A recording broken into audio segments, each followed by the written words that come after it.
Welcome, everyone, and happy Thursday. It is noon Eastern time here on LinkedIn, Twitter, Facebook, and YouTube. Those are our four live streaming platforms. And of course, noon means that it is time for Talent Experience Live, your weekly look into all things human resources, including intelligent talent marketplaces, talent acquisition, talent management, and everything in between. Thank you so much for tuning in. This program is proudly brought to you by the good folks here at Phenom, whose purpose is to help 1 billion people find the right work. Of course, we joke that is not a typo. It is why we show up to work every day, why we put great programs on like this, why we do a whole mess of webinars, and even why we put on our upcoming event in April known as I Am Phenom.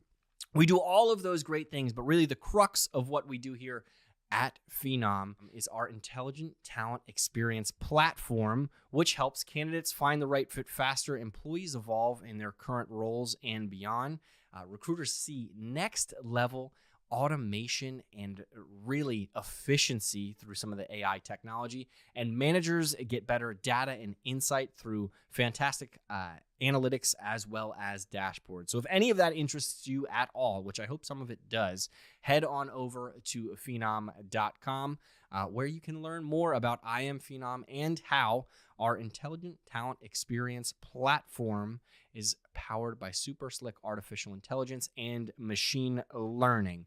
Well, that is it. We have paid the bills now. I know you guys did not come in here to hear my long-winded soliloquy of an intro. Today we have a very exciting topic, a very exciting guest. We're talking all about high-volume hiring. Now, most folks, I think when they imagine HVH or high-volume hiring, they think of retail stores, right? They think of the crazy mad rushes at your big box stores on Black Friday when they open up at 6 o'clock in the morning, and who is going to help all of those people check out so that they can run to the next store. But it doesn't stop there. High volume hiring really is all year round, depending on what industry you are in. And today, we're going to talk about that as well as the evolution and some technology that may help out with it, depending on what industry you may be in. So without any further hesitation, I am going to bring on my guest, Bill Ventiker. That's right. Crushed it. Nailed it right on the screws. He is our senior director of product marketing here, specifically for industry verticals, which is why the high volume hiring really conversation, I think, is so important to have, because no matter what industry you're in, Bill, it really depends on when you're going to hire. Am I way off there?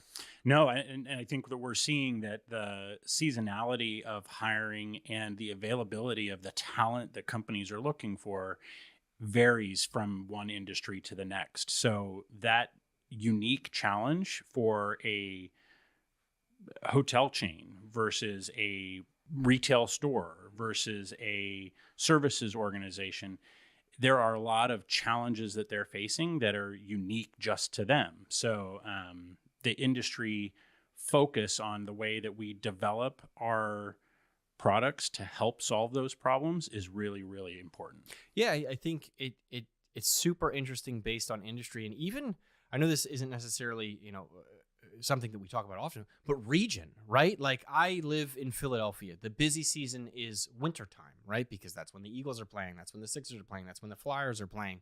Versus, a place like the Jersey Shore, which busy season, which is where I grew up, is the summer, right? And that is where all of the tourists, shoebies, bennies, whatever you want to call them, flock to the store, and they need help hiring in inverse. Now, the Northeast is a little nice because you can kind of just flow back and forth. But for other areas, how challenging is it when we talk about seasonality to hiring really mass amounts of talent to keep your business not just running at a functional level, but in some cases afloat?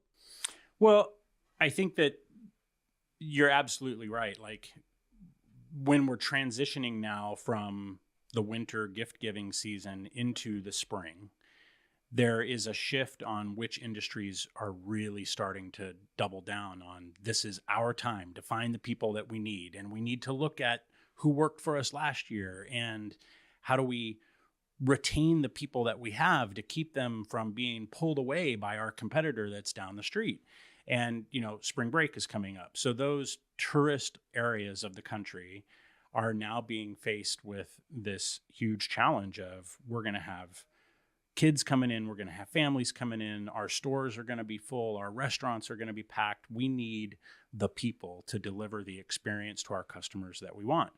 So the challenge becomes, how do I find the right people?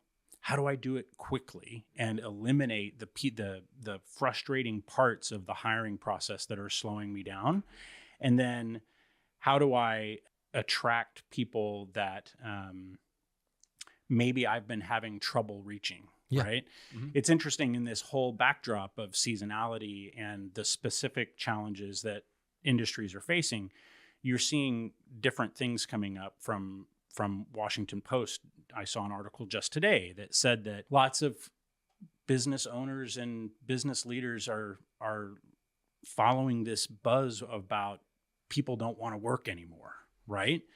And the reality is that the work rate amongst teenagers and people who are right out of school who choose to go into high volume service positions or retail positions or hospitality positions, they're working at a higher rate than ever before. But it's so much more competitive that there are really important tools and focus areas that companies need to start thinking about in order to attract those people to work for them. Yeah, that's funny. You mentioned the Washington Post article. Did people ever really want to work? Because I'm kidding. I think if you find a passion for what you do and everything else, you love what you do. But at the end of the day, I think we'd all rather be sitting on a beach with a margarita in our hand, of course, if we could have it that way.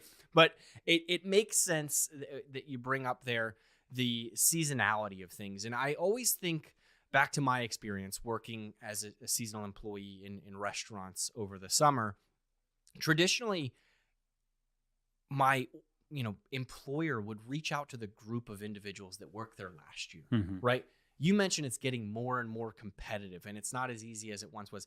Also, there's a little bit, I think, less loyalty in the market as a whole. It's something that some folks agree with, some folks don't, but it's certainly a trend that you can find on social media. If you have to job hop every 2 to 3 years, you're job hopping every 3 or 4 months if you're working in a seasonal approach, right? So the competition for this talent when it's needed most continues to skyrocket. I want to ask you, when it comes to reaching out to maybe previous folks who worked for you in a seasonal capacity, I think about lifeguards, restaurant workers, of course, retail workers over the holiday season, and even logistics and transportation during that time. Once you've done your initial outreach to the folks who may have worked for you last year, how important is it to stay on top of them once you've garnered interest and keep them there? Because you mentioned the competitive landscape is getting more and more dog eat dog out there, right? It could be something as simple when we're talking about hourly wage workers of a slight increase in compensation, a slight change of hours when they're working. How do you stay on top of that competition? And is there a preferred way to communicate with these individuals? Well, I think that, alumni platforms are definitely an important way to keep engaged with people who really enjoyed working for you in the past and would be on the top of your list for people to come back.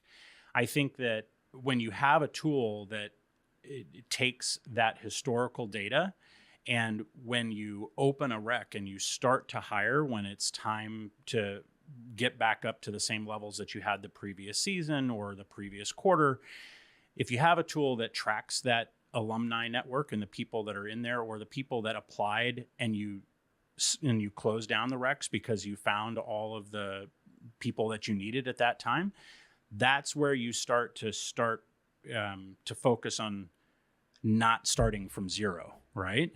Which is really important. You want it again, it all goes to speed and finding the best talent.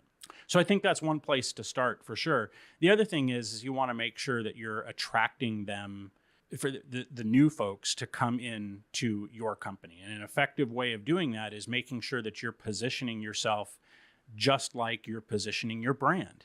You want your frontline workers to choose to work for you or with you in the same way that they would choose who they would take their own family to go to on vacation, or who they would be proud to tell their family that they're working for.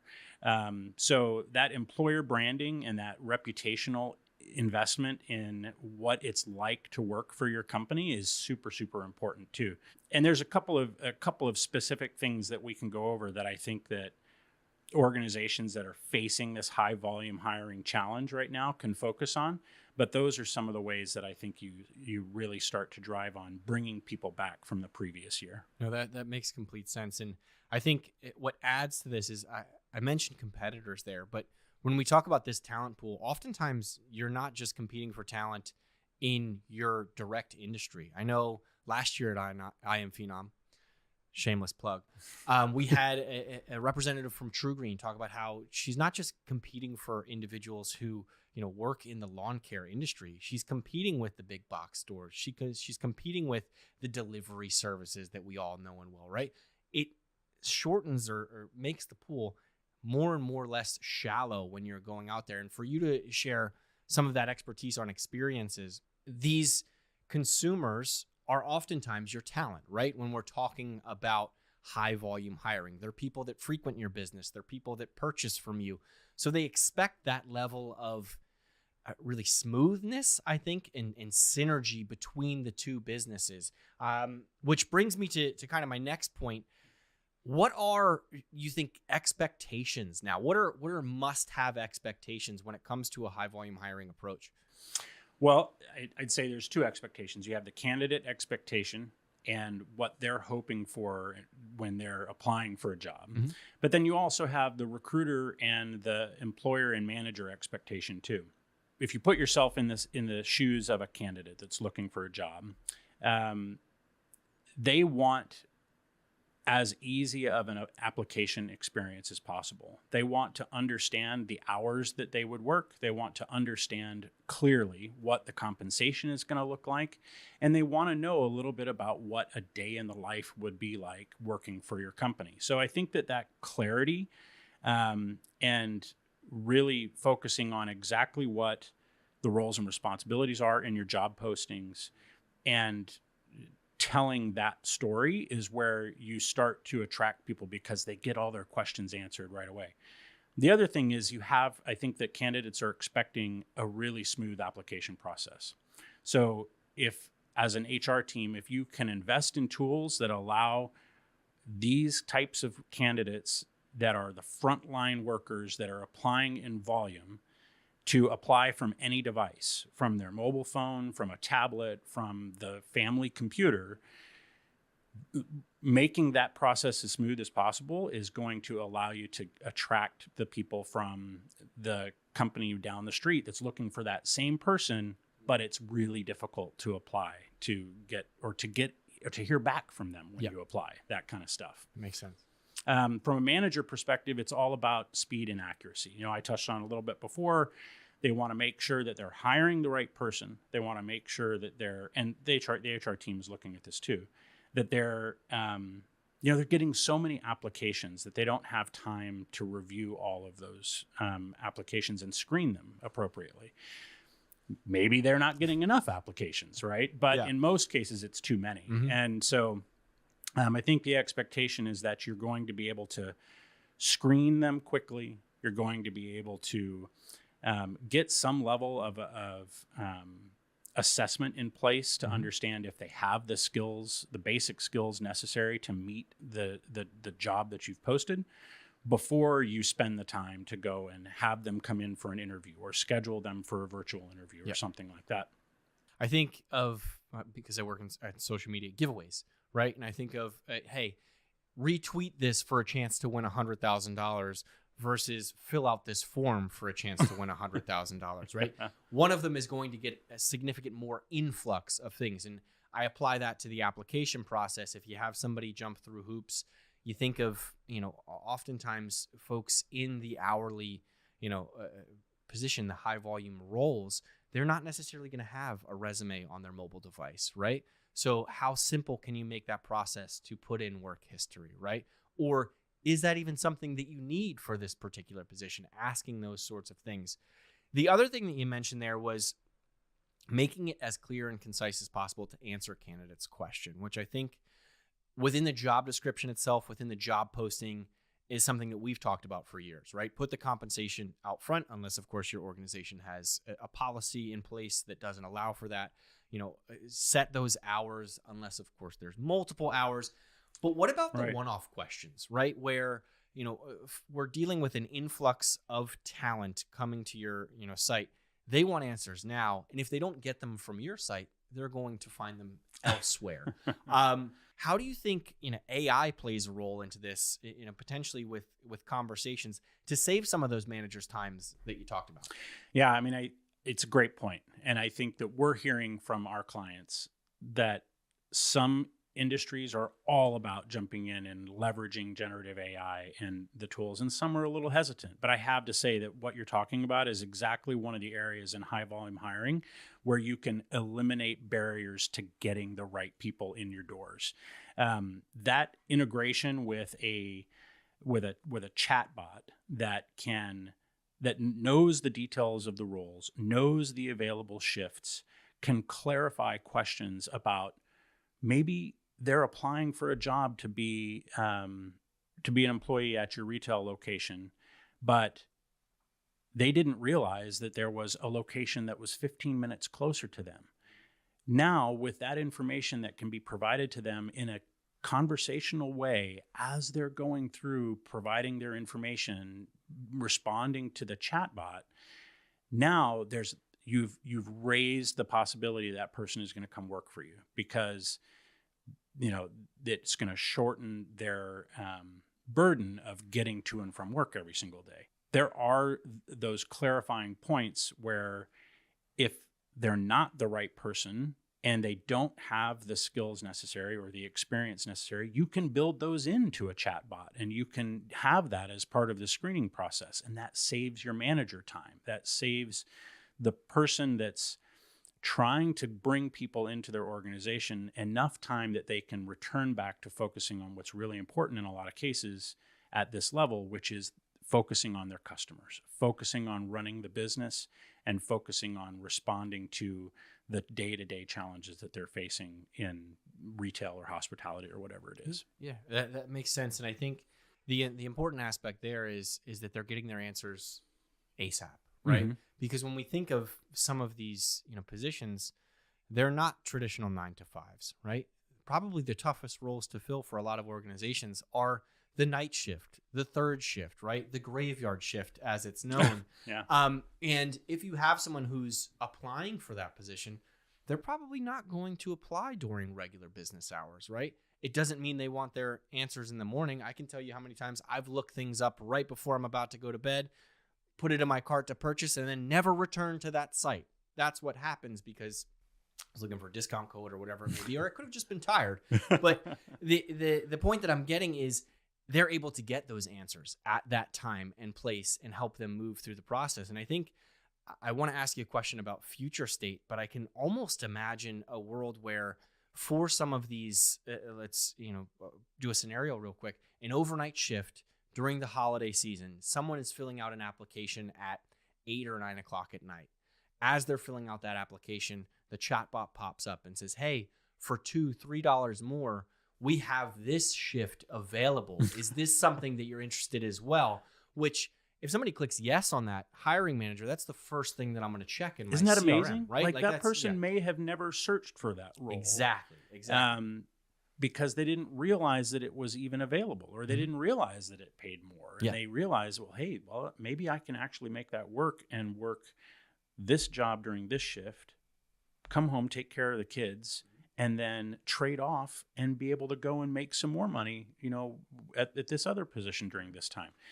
That's providing that information that aligns the person applying to the right position in your company or the right location or the right role is something where, without the technology, it would take a recruiter or a hiring manager talking to that person to even uncover that possibility. So it's pretty amazing. Yeah, no, super exciting and native to the process, right? It's not going to add a day where, the hiring manager logs in, they have a stack of resumes on their desk. Nobody has a stack of resumes on their desk anymore, in their computer, in their CRM. And that's the first question that they ask. It's already been asked in the process. Right. Doesn't mean you can't go back and circle back on those things. But it's already been prompted to give someone maybe the time to think about it and rearrange and see if it's even possible within their life.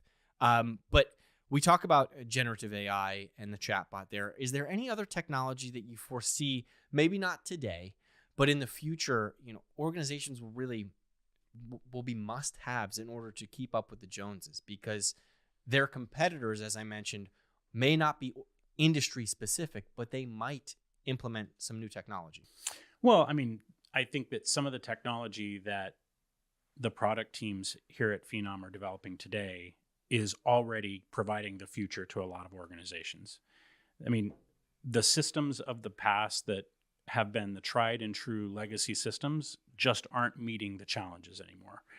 So a lot of it, when we talked about those challenges at the beginning, they're focused on accuracy. They're focused on finding the right person for their company. They're focused on doing it faster, and they're focused on retaining their people from the other companies that are trying to steal them away from them, right? With the automation that's integrated into Phenom's platform and others that we partner with, you end up accomplishing a lot of that stuff just by removing the manual touch points that took so much time before. When you combine automation with customization and the chatbot that can filter through and eliminate the issues that you would come across before that would derail your hiring or would delay your conversations, and then adding to that, having the ability to schedule that person that has gone through the process in an automated fashion without having to pull up your calendar, without having to do all the back and forth with a assistant or with the recruiting team. Having it all right there in the tool is how you start to accomplish these things. I think from a future perspective, I think that you're going to see more and more new kinds of frontline jobs that are going to be available. I think that retail is going to continue to evolve, and you're going to have new ways to attract people to provide experiences in a retail organization. Retail has to reinvent itself in a lot of ways to keep up with how the retail world is changing. They all have to have some kind of an online capability. Mm-hmm. They all have to compete with the company that's right there on their phone versus coming into their store. And the way that they're going to do that is by hiring the right people and by creating more experiences inside the actual store that people come to. Yeah. So you need to be able to attract the best of the best. Mm-hmm. You need to be able to show them why you're different. You need to be able to do it quickly, and you need to be able to be flexible as the time of year goes on when you have the ebbs and flows of your hiring needs. And that's where innovative technology, I think, is going to help with that future. Absolutely. No, that makes complete sense. And I like what you talked about there, the shift of retail, right? I think we have all walked into our childhood malls and seen that it has changed. It doesn't look the same way that it does, but we still walk in there, right? Mm-hmm. And that is going to change along with the talent, right? By upskilling them, by introducing new skills, by showcasing different things, and getting that employee their first opportunity is oftentimes the way that you can do that, right? It can help prepare you for the future. So this is all good and exciting stuff. Before I let you go, Bill, is there any final thoughts that you have? Anything that I may have missed an opportunity to ask you about? Oh, gosh. I would sum it up by just saying that the seasonality is something that I think that everyone is facing, but there's so many industries now that are competing across for the same groups of people. And I think you touched on this a little bit earlier. So we're going into spring. Now you're going to have, hospitality getting ready for vacations, and you're going to have the restaurant industry focusing on people coming back out after, staying in because of the weather a lot of times, right? You're going to have big rises in the need for people in yard and garden, in home improvement, in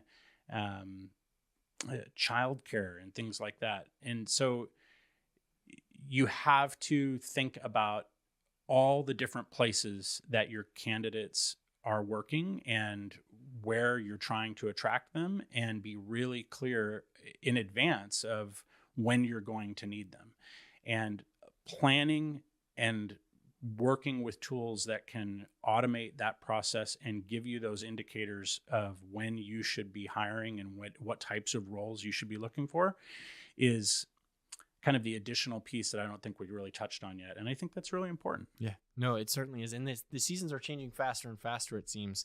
Not to throw any slights at retail. I mean, we all see it in August, Halloween decorations already out, right? In October, there's Christmas stuff out and so on and so forth. I think Reese's eggs right now are out. We haven't even gotten to Valentine's Day. Oh, no. I mean, all the Valentine's Day stuff was out before we took down our Christmas tree. Exactly. I mean, it's definitely one of those things where you need tools that will help you anticipate what's even deeper than the obvious, like what's the next holiday coming down the road and that kind of stuff. So Exactly. Awesome. Well, Bill, thank you so much for your time. Thanks for having me. You are welcome back anytime. I know we love to have the product marketers on here. They are recurring guests.